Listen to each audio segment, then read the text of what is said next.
ബഹുമാനപ്പെട്ട സൈനബ് റളിയല്ലാഹു അൻഹയെ കല്യാണം കഴിച്ചിരിക്കുന്ന ഭർത്താവാണ് ആര്? അബുൽ ആസ് ഇസ്ലാം മതം സ്വീകരിച്ചില്ല. സൈനബ് റളിയല്ലാഹു അൻഹ മുസ്ലിമായി. രണ്ടാളും സന്തോഷകരമായി ജീവിക്കുന്ന മധ്യേ നബി സല്ലല്ലാഹു അലൈഹി വസല്ലം തങ്ങൾക്ക് നുബുവത്ത് കിട്ടി. സൈനബ് റളിയല്ലാഹു അൻഹ ഷഹാദത്ത് കലിമ ചൊല്ലി ഉപ്പാന്റെ കൂടെ കൂടി.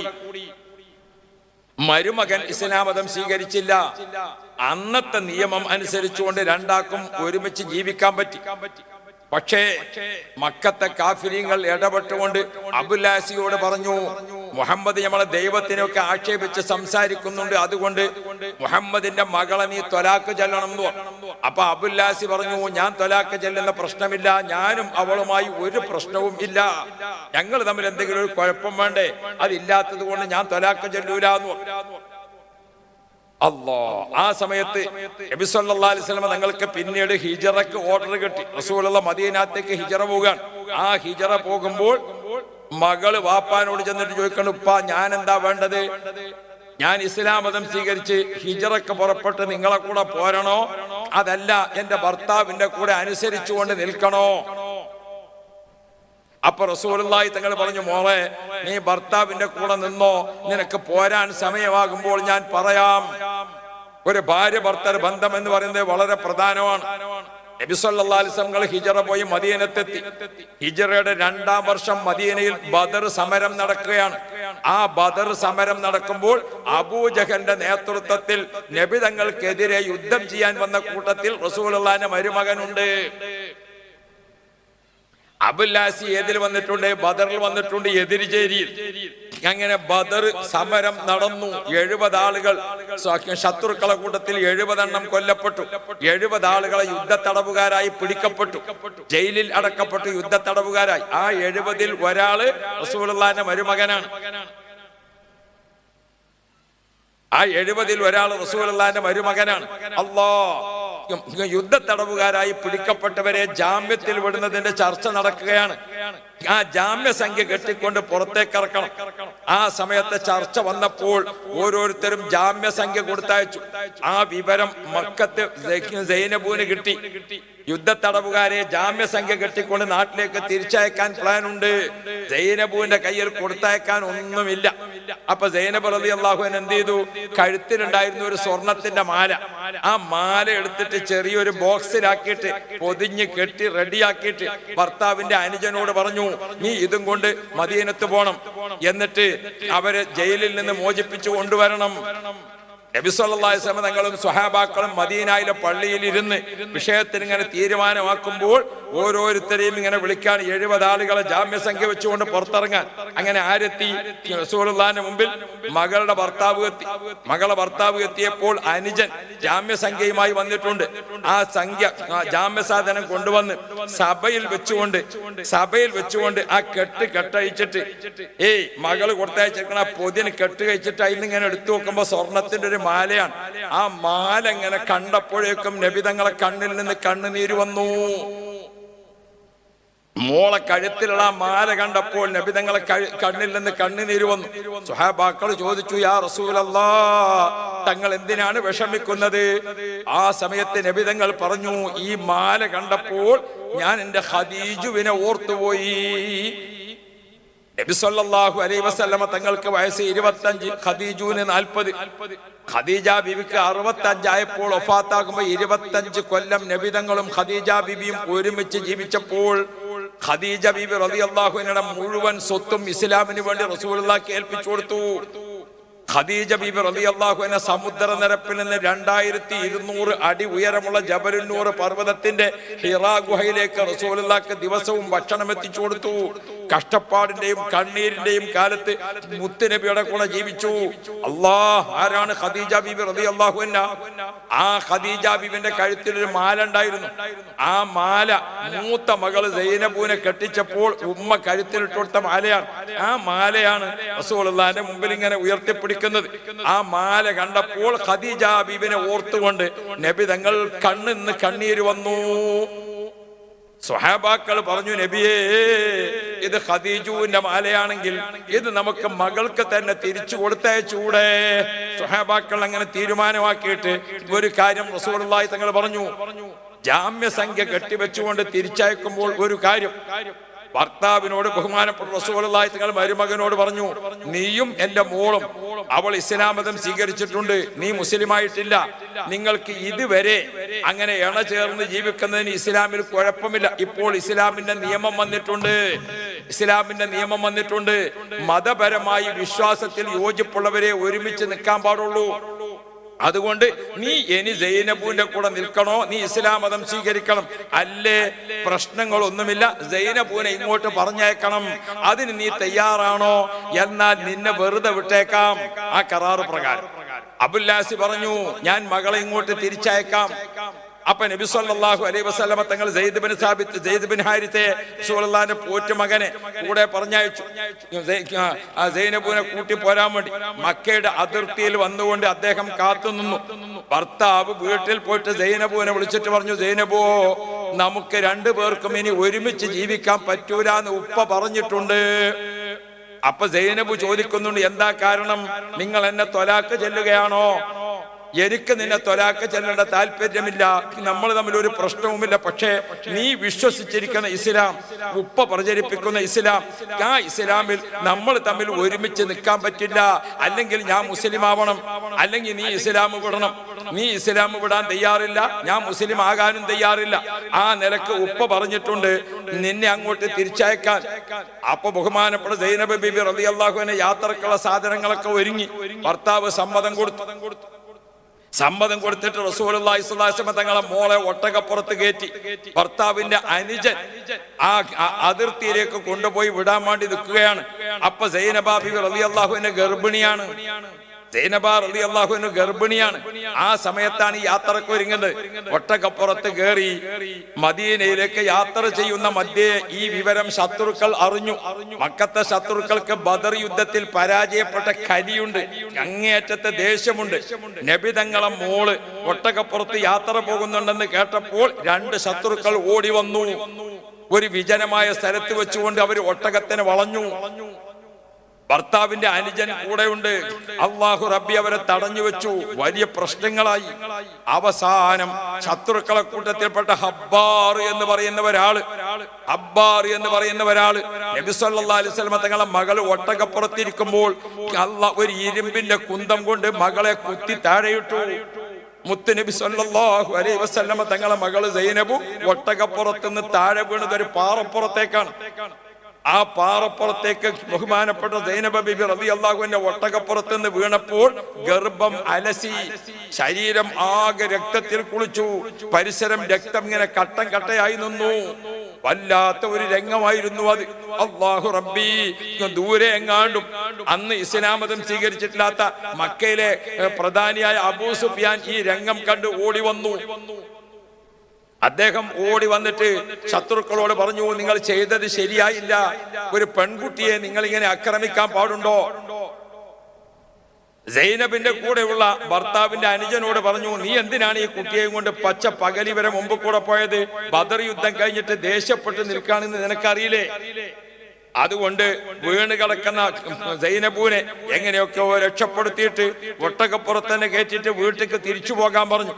ഭർത്താവിന്റെ അടുത്തേക്ക് തന്നെ തിരിച്ചു പോയിട്ട് ഗർഭം അലസി ഒന്നായിട്ട് രക്തത്തിൽ കുളിച്ച് വീട്ടിൽ പോയ സൈനബു ആ പാറപ്പുറത്ത് വീണതിന്റെ പരിക്കുകൊണ്ട് നടക്കാൻ വേണ്ടത്ര സാധിക്കുന്നില്ല. ഭർത്താവാണെങ്കിൽ മുസ്ലിം അല്ലാതെ നിൽക്കുകയാണ്, അദ്ദേഹത്തിന്റെ സാന്നിധ്യമില്ല. ബഹുമാനപ്പെട്ട സൈനബ റളിയല്ലാഹു അൻഹ കണ്ണീർ കഴുത്തിൽ നിൽക്കുകയാണ്. അല്ലാഹ്, ഗർഭം അലസി മോള് കഷ്ടപ്പെടുന്ന വിവരം നബി മുഹമ്മദുർ റസൂലുള്ളാഹ് നബിതങ്ങൾ മദീനയിൽ ഈ വിവരം അറിയുമ്പോൾ ആ വാപ്പാക്കുണ്ടാകുന്ന മനസ്സൊന്ന് ഓർത്തു നോക്കൂ. അവിടെ നിങ്ങളൊരു വാപ്പാന്റെ മനസ്സൊന്ന് ഓർത്തു നോക്കി. നിങ്ങൾ അല്ലാഹു റബ്ബി, ബഹുമാനപ്പെട്ട സൈനബ ബീബി റളിയല്ലാഹു അൻഹ ഭർത്താവിന്റെ കൂടെ അവിടെ താമസിക്കാണ്. കുറച്ച് ദിവസം കഴിഞ്ഞു. സൈനബ ബീബി റളിയല്ലാഹു അൻഹയ്ക്ക് അത്യാവശ്യം നടക്കാനും മറ്റൊക്കെ സമയമായപ്പോൾ ബഹുമാനപ്പെട്ട സൈനബ റളിയല്ലാഹു അൻഹ ഉപ്പായൊക്കെ വിവരം അറിയിച്ചു, ഞാൻ മദീനയിലേക്ക് വരികയാണ്. അല്ലാഹ്, ബഹുമാനപ്പെട്ട സെയ്ദ് ബിൻ ഹാരിസയുടെ കൂടെ നബി സല്ലല്ലാഹു അലൈഹി വസല്ലമ തങ്ങളുടെ മോള് മദീനയിൽ എത്തിയപ്പോൾ ബഹുമാനപ്പെട്ട റസൂലുള്ളാഹി തങ്ങൾ മോളെ ഇങ്ങനെ സ്വീകരിക്കാൻ വേണ്ടി കാത്തു നിൽക്കുന്ന സമയത്ത് വീണ് പരിക്ക് പറ്റിയ സൈനബൂന് ശരിക്ക് വേദന സഹിച്ചിട്ട് നടക്കാൻ വയ്യാത്ത അവസ്ഥയിലാണ് വാപ്പയുടെ അടുക്കലേക്ക് എത്തുന്നത്. ആ വാപ്പാന്റെ ഒരു സങ്കടം നിങ്ങൾ ഓർത്തു നോക്കൂ. നമുക്കൊക്കെ ജീവിതത്തിൽ വല്ല പ്രയാസവും ഉണ്ടോ? നമുക്ക് എന്തെങ്കിലും ബുദ്ധിമുട്ടുണ്ടോ? ചെറിയ ഒരു വിഷമം വരുമ്പോഴൊക്കെ നമ്മൾ ആൾക്കാർ പറയും, ഞാൻ മരിച്ചെങ്കിലോ എന്ന് കരുതി, ഞാൻ കിണറ്റിൽ ചാടിയെങ്കിലോ എന്ന് കരുതി, അല്ലേ? എന്തൊക്കെ നമ്മൾ കരുതല്. നാളെ ഒരു ചങ്ങായി പാതിരാക്ക് എന്നെ ഫോൺ ചെയ്തു, ഹലോ കുറ്റമ്പാർ ഉസ്താദല്ലേ? അതെ ഉസ്താദേ, എന്തേ മോനെ, എന്റെ പെണ്ണുങ്ങൾ കിണറ്റിൽ ചാടാൻ പോവുകയാണ്, ഞാൻ ടോർച്ച് അടിച്ചു കൊടുക്കളാറിന്. അല്ല, ഓളേതായാലും പോകാൻ തീരുമാനിച്ചു. ഇപ്പൊ നമ്മള് കാത്തുനിന്നിട്ട് കാര്യമല്ലോ. ചില പെണ്ണുങ്ങൾക്ക് ഉണ്ട് അനങ്ങിയ ഒരു കിണറ്റിൽ ചാടാൻ പോയി. നാളെ നമ്മളോട് ഒരു പെണ്ണ് കിണറ്റിൽ ചാടാൻ പോയി, വയ്യിലൊരു ചേരനെ കണ്ടു തിരിച്ചു പോയി. ഇതാപ്പോ കിണറ്റിൽ ചാടാൻ പോണല്ലോ. ഇവിടെ ഞാൻ എൻ്റെ അമ്മമാരായാലും ബാപ്പാരായാലും ആൺകുട്ടികളായാലും പെൺകുട്ടികളായാലും ഇപ്പൊ ആത്മഹത്യ ചെയ്തൊരു ഫാഷനായ മതി. മക്കളെ, കഠിനമായ തെറ്റ് ചെയ്യല്ലേ, കഠിനമായ തെറ്റ് ചെയ്യല്ലേ. 2 ആഴ്ച മുമ്പ് നിലമ്പൂരിൽ 17 വയസ്സായിരിക്കുന്ന ഒരു കുട്ടി ഇപ്പോ ഒരു പരീക്ഷന്റെ SLC +1 പരീക്ഷന്റെ മുമ്പ് ഒരു പരീക്ഷ നടക്കും. ആ പരീക്ഷയിൽ കുട്ടി എന്ത് ചെയ്തു? പരീക്ഷാ ഹാളിൽ കോപ്പി അടിച്ചു. അപ്പൊ അവിടുത്തെ ആ പരീക്ഷാ ഹാളിലെ സാർ എന്ത് ചെയ്തു? അവളെ കടലാസിന് പിടിച്ചു വാങ്ങിയിട്ട് പുതിയത് എഴുതാൻ വേറെ കടലാസ് കൊടുത്തിട്ട് വാപ്പാനോട് വരാൻ പറഞ്ഞു. വാപ്പാനോട് പറഞ്ഞു, മോളിങ്ങനെ പരീക്ഷാ ഹാളിൽ ഒരു ഇത് ചെയ്തപ്പോ ഓളെ പേപ്പർ ഞാൻ വാങ്ങിയിട്ടുണ്ട്, ഓള് പുതിയത് എഴുതിയതാണ് എന്ന് വിവരം പറഞ്ഞു. വാപ്പ മകളെ കയ്യും പിടിച്ചുകൊണ്ട് അങ്ങനെയാണ് വീട്ടിൽ പോയി. ഒരു സംഭവം ഉണ്ടായില്ല. വീട്ടിൽ ചെന്നോടുമ്പോ മോള് റൂമിക്കാണ് കയറി, പിന്നെ പുറത്തേക്ക് വരുന്നത് കാണാനില്ല. +1 പഠിക്കണ കുട്ടിയാ. കുറച്ച് കഴിഞ്ഞിട്ട് കുട്ടിനെ കാണാത്തപ്പോ നോക്കുമ്പോൾ ഫാനുമേൽ തൂങ്ങി കിടക്കുന്നു. എന്തൊരു കഷ്ടകാലമാണ്. ജീവിതത്തിന്റെ വളരെ ചെറിയ എന്തെങ്കിലും വിഷയം ഉണ്ടാകുമ്പോഴേക്ക് കുട്ടികൾ ജീവൻ ഒടുക്കുന്ന ചില സംഭവങ്ങൾ. പടച്ചോൻ നമ്മളെ മക്കൾക്കൊക്കെ നല്ല ബുദ്ധി കൊടുക്കട്ടെ. പടച്ചോനെ, നമ്മളെ മക്കളൊക്കെ നീ ഹൈറാക്കി തരണേ അല്ലാഹ്. വല്ലാത്ത ഒരിക്കലും ഞാൻ മരിച്ചെങ്കിലോ എന്ന് കരുതി, ഞാൻ കിണറ്റിച്ചാടിയെങ്കിലോ എന്ന് കരുതി അങ്ങനെ ഒരാളും പറയാൻ പാടില്ല. അത് അള്ളാഹ് പൊരുത്തപ്പെടാത്തൊരു വാക്കാണ്. മനസ്സിൽ ചിലപ്പോ പല വിചാരവും വന്നിട്ടുണ്ടാവും. അത് വിചാരിച്ചോട് തന്നെ നിൽക്കുക. എന്നിട്ട് എന്ത് ചെയ്യാ? അടുത്ത നിസ്കാരം അള്ളാഹിനോട് ദ്വാരക്ക, പടച്ചോനെ വേണ്ടാത്തതൊന്നും മനസ്സിൽ തോന്നിപ്പിക്കല്ലേ, അത് അള്ളാഹു പുറത്തു വരും. ഒരാളോടും അത് പറയാൻ പാടില്ല. പറയണതാണ് വലിയ തെറ്റ്, ചെയ്ത അതിനേക്കാളും വലിയ തെറ്റാണ്. ബഹുമാനപ്പെട്ട സൈനബ് ബിബി റളിയല്ലാഹു അൻഹ മദീനത്തെത്തി. പിന്നീട് ബഹുമാനപ്പെട്ട സൈനബ് വാപ്പാന്റെ കൂടെ തന്നെ താമസിക്കാണ്, റസൂലുള്ളാഹിന്റെ കൂടെ. 6 വർഷം ആ താമസം തുടർന്നു. അതിനിടക്ക് റസൂലുള്ളാഹി തങ്ങൾ മോളോട് ചോദിച്ചു, മോളെ സൈനബ്, അനക്കൊരു വേറെ കല്യാണം ഉണ്ടാക്കട്ടെ മോളെ എന്ന് ചോദിച്ചു. ആ സമയത്ത് സൈനബ് റളിയല്ലാഹു അൻഹ പറഞ്ഞു ഉപ്പാനോട്, ഉപ്പാ, എനിക്ക് മറ്റൊരു കല്യാണം ആവശ്യമില്ല. ഞാനും എന്റെ ഭർത്താവും പിണങ്ങിയിട്ടില്ല, ഞാനും എന്റെ ഭർത്താവും തെറ്റിപ്പിരിഞ്ഞിട്ടില്ല, ഞാനും മൂപ്പരുമായിട്ട് യാതൊരു പ്രശ്നവും ഇല്ലല്ലോ. ഏതെങ്കിലും സമയത്ത് മൂപ്പര് ഷഹാദത്ത് കലിമ ചൊല്ലി വരികയാണെങ്കിൽ എനിക്ക് അവരെ തന്നെ സ്വീകരിച്ചുകൂടെ? അതാണ് ഒരു ഇണജീവിതം. ഒരു ഭാര്യ ഭർത്താവ് എന്ന് പറഞ്ഞാൽ ഒരു ഇണജീവിതമാണ്. ബിൽ മവദ്ദത്തി വറഹ്മ എന്ന് ഖുർആൻ പറഞ്ഞല്ലോ. മവദ്ദത്ത്, റഹ്മത്ത്, ഹൃദയത്തിൽ നിന്ന് ഹൃദയത്തിലേക്കുള്ള ഒരു ബന്ധം. അതിന് പെൺകുട്ടികളോടൊക്കെ ഇപ്പൊ ഞാൻ ഓർമ്മപ്പെടുത്തുന്നത്, ആൺകുട്ടികളായാലും ഉമ്മയും ബാപ്പിയും തെരഞ്ഞെടുത്ത കല്യാണമാകണം. ഉമ്മയും ബാപ്പിയും തെരഞ്ഞെടുക്കണ കല്യാണമാകണം. നമ്മൾ വാട്സപ്പിൽ നിന്ന് കിട്ടാൻ വേണ്ടി നിൽക്കണ്ട. നാളെ ഒരു പെൺകുട്ടിയും ഭർത്താവും കൂടി ഇങ്ങനെ പോകുന്നുണ്ട്. ഓക്ക് 19 വയസ്സ്, ഭർത്താവിന് 48. അപ്പൊ എവിടുന്ന് കുട്ടിയതിനെ കിട്ടിയോ ചോദിച്ചുമ്പോൾ വാട്സപ്പിൽ നിന്ന് കിട്ടിയതാണ്. ഓനും കൂടി ഇങ്ങനെ പോകുന്നുണ്ട്. ആ ബെറ്റിലെ കൂടി എണി കൊണ്ടോണമായിരുന്നു. വാട്സപ്പിലേക്ക് ഇന്നാരം വർത്താനല്ലേ, അത് കേട്ടുങ്ങാണ്ട് പാതിരാക്കി ഇറങ്ങിയതാണ്. ഞാൻ ആ ഓകാലത്തിന്റെ അടുത്ത് ആ മരത്തിന്റെ ചോട്ടിലുണ്ടാകും, അവർക്കാണ് വന്നാൽ മതി എന്ന് പറഞ്ഞതിന് പോയതാ. വിളിച്ച് എന്ന് നേരിൽ കണ്ടു നോക്കുമ്പോഴല്ലേ ഇതാണ് മുതലേ. പിന്നെ തിരിച്ച് പേരേക്ക് പോകാനും വെച്ച ഞാൻ എൻ്റെ പെൺമക്കളോട് ഓർമ്മപ്പെടുത്തുന്നത്, മക്കളെ, നിങ്ങളെ തീറ്റിപ്പോറ്റി വളർത്തുന്ന ഉമ്മാക്കും ബാപ്പാക്കും വല്ലാത്ത പൂതിയുണ്ട്.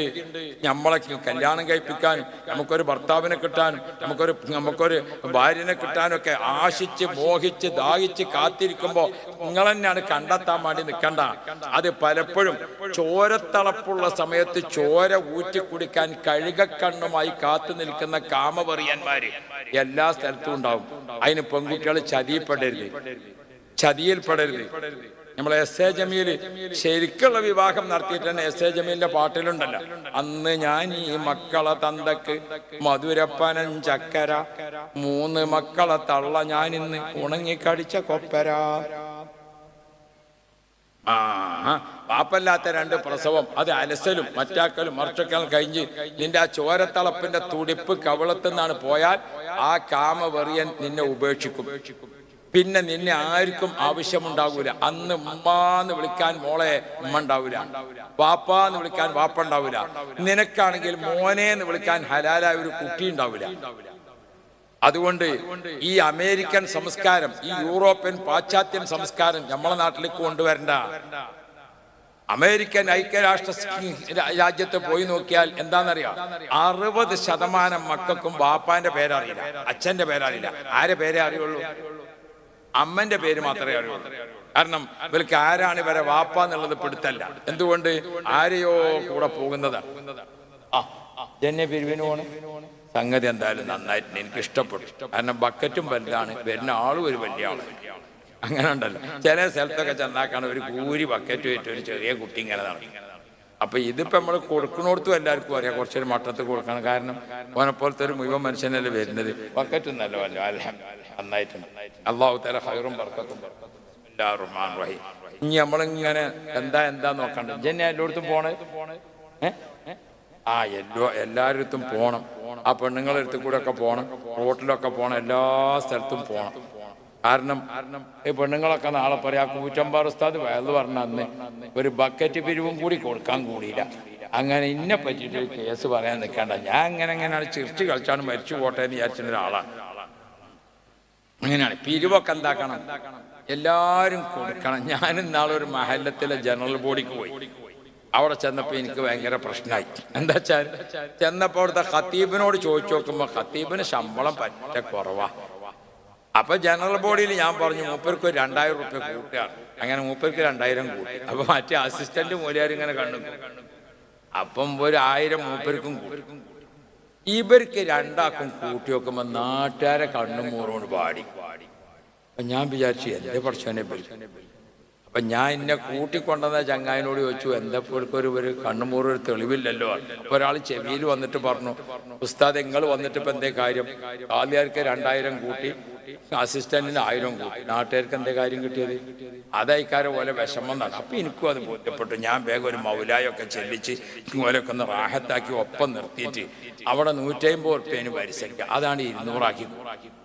അപ്പൊ എല്ലാവർക്കും അവിടെ റാഹത്തായി. ഖത്തീബിനും കൂട്ടി, അസിസ്റ്റന്റിനും കൂട്ടി, നാട്ടുകാർക്കും കൂട്ടി. അപ്പൊ നല്ലൊരു കാരണം എന്തോ ഒരു റാഹത്ത്. അവിടെ ജുമാ കഴിഞ്ഞാണ്ട് ഒരു പെരയിൽ പോയി നെയ്ച്ചോറ് ഇറച്ചിയൊക്കെ തന്ന് ഒരു പറഞ്ഞു ഉസ്താദ് ഇഞ്ഞും വരണം തന്നെ. അപ്പോൾ ഒരു തിരുപ്പതി കൊണ്ടാണത്. അപ്പൊ ഞാൻ അവിടുന്ന് കേട്ട് തീരുമാനിച്ച് പിരിവോ കാര്യമൊക്കെ ഉണ്ടെങ്കിൽ എല്ലാവരോടും വാങ്ങിയെങ്കിലേ പറ്റുള്ളൂ. അപ്പൊ അള്ളാഹു തആല നമ്മളെ സഹോദരിമാർക്കൊക്കെ റഹ്മത്ത് കൊടുക്കണം. അപ്പൊ ഇൻഷാ അള്ളാഹ് ഞാൻ എൻ്റെ പ്രിയപ്പെട്ടവരോട്, ബഹുമാനപ്പെട്ട സൈനബ് റളിയല്ലാഹു അൻഹ കണ്ട നിങ്ങൾ ഒരു ഇണജീവിതം എന്ന് പറയുന്നത്, ഇണജീവിതം, സൗജൈൻ, ഇണയും തുണയും, അത് നമ്മൾ എപ്പോഴും കാത്തു സൂക്ഷിക്കണം. എപ്പോഴും കാത്തു. വാപ്പയും ഉമ്മയും തമ്മിൽ പിണങ്ങി വർത്താനം പറഞ്ഞാൽ പിന്നെ മക്കളെ എവിടുന്നാ നന്നാകുക? അപ്പൊ സൈനബ ബീബി റളിയല്ലാഹു അൻഹ പറഞ്ഞു, ഉപ്പ എനിക്ക് വേറെ കല്യാണം വേണ്ട. അങ്ങനെ 6 വർഷം കഴിഞ്ഞിട്ട് സൈനബ ബീബിയുടെ ഭർത്താവ് 6 വർഷം കഴിഞ്ഞിട്ട് ഇസ്ലാം മതം സ്വീകരിച്ചു. അല്ലാഹു റബ്ബി. 6 വർഷം കഴിഞ്ഞ് ഇസ്ലാം മതം സ്വീകരിച്ച് മദീനത്ത് വന്ന് ഷഹാദത്ത് കലിമ ചൊല്ലി. മദീനത്ത് വന്ന് ഷഹാദത്ത് കലിമ ചൊല്ലിയപ്പോൾ ഇസ്ലാം മത ജീവിതത്തിലേക്ക് വരികയാണ്. അപ്പൊ ബഹുമാനപ്പെട്ട റസൂലുള്ളാഹി തങ്ങൾ ചോദിക്കുന്നുണ്ട്, മോളെ സൈനബോ, അബുല്ലാസ് ഇസ്ലാം മതം സ്വീകരിച്ചിട്ടുണ്ട്, നിനക്ക് അയാളെ തന്നെ ഭർത്താവായിട്ട് വേണോ? അപ്പോഴാണ് വീണ്ടും ഭർത്തൃ ജീവിതം ആരംഭിക്കുന്നത്. പക്ഷേ ആ ജീവിതം 2 വർഷമേ തുടർന്നുള്ളൂ. ആ ജീവിതം 2 വർഷമേ തുടർന്നുള്ളൂ. അതിനിടക്ക് ഒരു കുഞ്ഞ് ജനിക്കുകയും ചെയ്തു. സൈനബ് വഫാത്തായി. ഹിജ്റയുടെ 8-ാം വർഷം. ഹിജ്റയുടെ 8-ാം വർഷം. അല്ലാഹു റബ്ബി. ബഹുമാനപ്പെട്ട മൂത്ത മോളും മരണപ്പെട്ടു. 3 ആൺകുട്ടികൾ നേരത്തെ മരണപ്പെട്ടു. റസൂലുള്ളാഹിന്റെ മൂത്ത മോള് സൈനബ് റസൂലുള്ളാഹിന്റെ വഫാത്തിന്റെ 3 വർഷം മുമ്പ് മരണപ്പെട്ടു. പിന്നെ റസൂലുള്ളാഹിക്കുള്ള നമ്മൾ പഠിക്കണം ഒരു കുടുംബ ജീവിതത്തിൽ. ബഹുമാനപ്പെട്ട റസൂലുള്ളാഹിക്ക് പിന്നുള്ളത് 3 പെൺമക്കളാണ്. അതിലാരാ? 2 പെൺമക്കൾ, ഒന്ന് ഉമ്മു കുൽസൂം, ഒന്ന് റുഖിയ. അവർ 2 പേരും 2 പ്രസവത്തിലെ കുട്ടികളാണെങ്കിലും രണ്ടാളെയും കണ്ട ഇരട്ട കുട്ടികളാന്ന് തോന്നുന്നു. അങ്ങനെ ഉണ്ടാവില്ല ചില വീട്ടില്. കണ്ട രണ്ടിനെ എങ്ങനെയാ തോന്നുക? ഇരട്ട കുട്ടികളാ തോന്നുക. ഈ ഇരട്ട കുട്ടികളായി ഇങ്ങോട്ടുള്ള കുട്ടികളെ കെട്ടിച്ചുമ്പോൾ ബാപ്പാർക്ക് ഒരു പൂതി ഉണ്ടാകും, രണ്ടിനും ഒപ്പം കെട്ടിച്ചാണ്. ഒരു രണ്ടാളും അങ്ങനെ ഇണയായി നിൽക്കണതാ. അപ്പൊ ഒരു കുട്ടിക്ക് ഭർത്താവിനെ കിട്ടി മറ്റേനെ കിട്ടാൻ ഞാൻ എന്തുണ്ടാകും? ഒരു പൊറുതേടുണ്ടാവും. നമ്മൾ ചില നിക്കാഹൊക്കെ ഇങ്ങനെ കാത്തുക്കോല, മറ്റേ കുട്ടിയും കൂടി കല്യാണം വരട്ടെന്നൊക്കെ പറഞ്ഞു. റസൂലുള്ളാഹിന്റെ 2 കുട്ടികളാണ് ഉമ്മു കുൽസൂമും റുഖിയും. 2 പ്രസവത്തിലെ കുട്ടികളാണെങ്കിലും കണ്ടാ തോന്നും ഇത് ഇരട്ടിയാണോ. ആ 2 കുട്ടികളെ റസൂലുള്ളാഹി തങ്ങൾ കല്യാണം കഴിച്ചത് ഒരു വലിയ തറവാട്ടിക്ക. അതാരെ തറവാടാ? അത് അബൂലഹബിന്റെ തറവാടാ. അബൂലഹബിന്റെ 2 മക്കളുണ്ട്, ഉത്ബത്തും ഉതൈബത്തും. ഓലെക്കൊണ്ട് 2 ആളെ കൊണ്ടുമാണ് റുഖിയ ബീബിനെ ഉമ്മു കുൽസൂമിനെയും കെട്ടിച്ചത്. പക്ഷേ പിന്നെന്താ ചെയ്തത്? ഈ 2 മക്കളെ അമ്മായിമ്മയും അമ്മോശനും അബൂലഹബും ഭാര്യയും റസൂലുള്ളാഹിന്റെ കഠിന ശത്രുക്കളായി. നബിതങ്ങൾ ലാ ഇലാഹ ഇല്ലല്ലാഹ് പ്രഖ്യാപിച്ചപ്പോൾ മക്കയിലെ ഏറ്റവും വലിയ വിരോധികളായത് ഇവർ 2 ആളും. കുട്ടികളെ കെട്ടിച്ച 2 ആ പെരിയത്ത ഉമ്മയും ബാപ്പയാണ്. യാ റബ്ബ്, മറ്റാരും ചെയ്യാത്ത ധിക്കാരം നബിതങ്ങളോട് കാണിച്ചു അബൂലഹബ്. എന്താ? റസൂലുള്ള ഒരു സ്ഥലത്ത് പോയി 10 ആളുകളെ സംഘടിപ്പിച്ചു. അവർക്ക് ദീനിന്റെ കാര്യങ്ങളൊക്കെ പറഞ്ഞു കൊടുത്തു. അപ്പോഴേക്ക് അബൂലഹബ് അവിടെ എത്തും. ആ സഭയിൽ വന്നിട്ട് പറഞ്ഞ് എരപ്പാക്കും, ഇവൻ കള്ളനാണ്, ഇവനെ വിശ്വസിക്കരുത്, ഇവൻ നമ്മളെ ദൈവത്തെ ആക്ഷേപിക്കാൻ വേണ്ടി വന്നതാണ്. അങ്ങനെ റസൂലുള്ളാഹിന്റെ കൂടെ മാത്രമല്ല അബൂലഹബിന്റെ ഭാര്യ ഹമ്മാലത്തുൽ ഹതബ് ഓളെന്താ ചെയ്തത്? റസൂലുള്ള പോണ വഴിക്ക് അടിക്കാറ്റ് വാരിയിട്ടു. റസൂൽ സ്വല്ലല്ലാഹു അലൈഹി വസല്ലം തങ്ങൾ നടന്നു പോകുമ്പോൾ മുത്തുനബിയുടെ ശരീരത്തിലേക്ക് ചളി വാരിയിട്ടു. അങ്ങനെ മുത്തുനബിയെ ഇങ്ങനെ ഉപദ്രവിച്ചു 2 ആളും.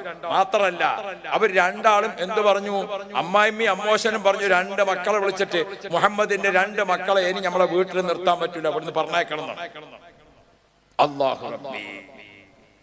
നബി സല്ലല്ലാഹു അലൈഹി വസല്ലമ തങ്ങൾ 2 മക്കളെ അവർ വിവാഹമോചനം നടത്തി. 2 മക്കളെയും ജ്യേഷ്ഠനും അനുജനും വന്നിട്ട് മക്കളെ വാപ്പാക്ക് ഏൽപ്പിച്ചു കൊടുത്തിട്ട് പറഞ്ഞു, 2 മക്കളെയും ഞങ്ങൾ ത്വലാഖ് ചൊല്ലിയിരിക്കുന്നു. നിങ്ങൾ ഓർക്കണം, ഒരു വാപ്പ എന്ന നിലവാരത്തിൽ നിന്നുകൊണ്ട് മുത്തുനബിനെ നമ്മൾ പഠിക്കണം. ഓ പ്രിയപ്പെട്ടവരെ, നമുക്കൊക്കെ കുടുംബത്തിൽ ചെറിയൊരു ബുദ്ധിമുട്ടുണ്ടാകുമ്പോഴൊക്കെ ഞാൻ മരിച്ചെങ്കിലോ എന്ന് കരുതി നമുക്ക് മനസ്സ് പതറാണ്. അല്ലാഹു റസൂലിനെ പറ്റി ഓർത്തു നോക്കൂ നിങ്ങൾ. 3 ആൺമക്കൾ നേരത്തെ മരിച്ചു. സൈനബ ബീവിന്റെ കഥ ഞാൻ പറഞ്ഞല്ലോ. ഉമ്മു കുൽസൂമിനെ തലാഖ് ചൊല്ലി, റുഖിയയും തലാഖ് ചൊല്ലി. നബി സല്ലല്ലാഹു അലൈഹി വസല്ലം തങ്ങളെ വീട്ടിൽ ഇടക്കാലത്ത് എങ്ങനെ ഉണ്ടായിരുന്നെന്നറിയോ? ഭർത്താവ് മുസ്ലിമാകാതെ സൈനബ് വീട്ടിലുണ്ട്. അതേ സമയത്ത് റുഖിയ ബീബി ഉമ്മു കുൽസൂം അവർ തലാഖ് ചൊല്ലിങ്ങാണ്ട് അവരും വീട്ടിലുണ്ട്. ആ വാപ്പാന്റെ അവസ്ഥ ഒന്ന് ഓർത്ത് നോക്കിയാൽ ഖദീജ ബീബി ആണെങ്കിൽ മരിക്കുകയും ചെയ്തു. അന്ന് ചെറിയ കുട്ടിയായിട്ടുള്ളത് ഫാത്തിമയാണ്. മനസ്സിലായോ? ആ ഒരവസ്ഥയിൽ വാപ്പ ഈ മക്കളെ മുഴുവനും പോറ്റുന്ന ഒരവസ്ഥ നിങ്ങൾ ഓർത്തു നോക്കൂ. പ്രിയപ്പെട്ട സഹോദരി സഹോദരങ്ങളെ, മുത്തുനബിയുടെ കുടുംബ ജീവിതത്തെ പറ്റി പഠിക്കുമ്പോൾ നമുക്ക് കാണാം സങ്കടങ്ങളുടെ കണ്ണീരിന്റെ കഥ. അങ്ങനെ ഇരിക്കുന്ന സമയത്ത് നബി സല്ലല്ലാഹു അലൈഹി വസല്ലമ തങ്ങളെ മോളെ കല്യാണം കഴിക്കാൻ പിന്നെ തയ്യാറായതാണ് ഉസ്മാൻ ഇബ്നു അഫ്ഫാൻ റളിയല്ലാഹു അൻഹു. ഉസ്മാൻ ഇബ്നു അഫ്ഫാൻ റളിയല്ലാഹു അൻഹു ഉമ്മു കുൽസൂമിനെ കല്യാണം കഴിച്ചു. ഉമ്മു കുൽസൂമും ബഹുമാനപ്പെട്ട റസൂലുള്ളാഹിയുടെ മോള് ഉമ്മു കുൽസൂമിനെ ഉസ്മാൻ ഇബ്നു അഫ്ഫാൻ തങ്ങൾ കല്യാണം കഴിച്ചു. സന്തോഷത്തോടെ ജീവിക്കുന്ന മധ്യേ ബദറിന്റെ സമയമായി. ഹിജ്റയുടെ 2-ാം വർഷം ബദർ സമയമായി. ആ ബദറിന്റെ സമയം വന്നപ്പോൾ ബഹുമാനപ്പെട്ട റസൂലുള്ളാഹി തങ്ങളും ഉസ്മാൻ ഇബ്നു അഫ്ഫാൻ തങ്ങളും 2 പേരും ബദറിലേക്ക് പോകാൻ അങ്ങനെ ഒരുങ്ങി നിൽക്കുകയാണ്, പുറപ്പെട്ടിട്ടില്ല. അങ്ങനത്തെ സമയത്താ അപ്പോഴാണ് വീട്ടിൽ നിന്ന് വിവരം കിട്ടുന്നത്. അല്ലാഹു റബ്ബി. അപ്പൊ വിവരം കിട്ടി. എന്താ വിവരം? മോൾക്ക് തീരെ സുഖമില്ല. ആ വിവരം കിട്ടിയപ്പോൾ റസൂലുള്ളാഹി തങ്ങളും ഉസ്മാൻ ഇബ്നു അഫ്ഫാൻ തങ്ങളും 2 ആളും കൂടി വീട്ടിൽ ചെന്ന് നോക്കുമ്പോൾ റുഖിയ ബീവി തീരെ സുഖമില്ലാതെ നിൽക്കാൻ. യാ റബ്ബ്. അപ്പൊ റസൂലുള്ളാഹി തങ്ങൾ ഉസ്മാൻ ഇബ്നു അഫ്ഫാൻ തങ്ങളോട് പറഞ്ഞു, ഉസ്മാനെ, ഞാൻ ബദറിലേക്ക് പോകാം, നിങ്ങൾ മോളെടുത്ത് നിന്നോളി. മോൾക്ക് എന്തെങ്കിലുമൊക്കെ പ്രശ്നമുണ്ടായാൽ ആരും ഇല്ലാതിരിക്കാൻ പറ്റില്ലല്ലോ. റസൂലുള്ള ബദറിലേക്ക് പുറപ്പെട്ടു. ഉസ്മാൻ ഇബ്നു അഫ്ഫാൻ റളിയല്ലാഹു അൻഹു റുഖിയ ബീവിന്റെ കൂടെ നിന്നു. റുഖിയ ബീവിക്ക് രോഗം കഠിനമായി. റസൂലുള്ള ബദറിലേക്ക് പോവുകയും ചെയ്തു. ഓ പ്രിയപ്പെട്ടവരെ, നിങ്ങൾ ഓർക്കണം, ബദറിൽ ദിവസങ്ങളോളം ക്യാമ്പ് ചെയ്ത് ബദർ സമരമുണ്ടായി, ബദറിൽ കോലാഹലങ്ങളൊക്കെ നടന്നു. ബദർ യുദ്ധം വിജയിച്ച് റസൂലുള്ളാഹി തങ്ങളും സ്വഹാബാക്കളും മദീനത്തേക്ക് തിരിച്ചു വരികയാണ്. തിരിച്ചു വരുമ്പം വിജയാഹ്ലാദത്തിന്റെ മുൻ സംഘത്തിൽ വരുന്ന ആൾക്കാർ മദീനത്തേക്ക് ഇങ്ങനെ എത്തുമ്പോൾ മദീനയിലെ ഖബർസ്ഥാൻ ജന്നത്തുൽ ബഖീഅ, ആ ജന്നത്തുൽ ബഖീഅയിൽ നിന്ന് മണ്ണ് കളക്കണ കൈക്കോട്ട് കൊടുത്തിട്ട് ഉസ്മാൻ ഇബ്നു അഫ്ഫാൻ തങ്ങൾ ഖബർസ്ഥാനിൽ നിന്ന് ഇങ്ങനെ ഇറങ്ങി വരുന്ന രംഗാണ് കാണുന്നത്. അതെന്തായിരുന്നു? റുഖിയ ബീബി വഫാത്തായിട്ട് മറവ് ചെയ്തിട്ട് ആ മണ്ണ് കോരിടുന്ന ആ കൈക്കോട്ട് വെച്ച് ഇങ്ങനെ വരുന്ന രംഗാണ് ബദർ കഴിഞ്ഞു വരുമ്പോ കാണുന്നത്. റുഖിയ ബീബി റളിയല്ലാഹു അൻഹ ഹിജ്റയുടെ 2-ാം വർഷം മദീനയിൽ വഫാത്തായി. റസൂലുള്ളാഹിന്റെ 2ാമത്തെ മോളും.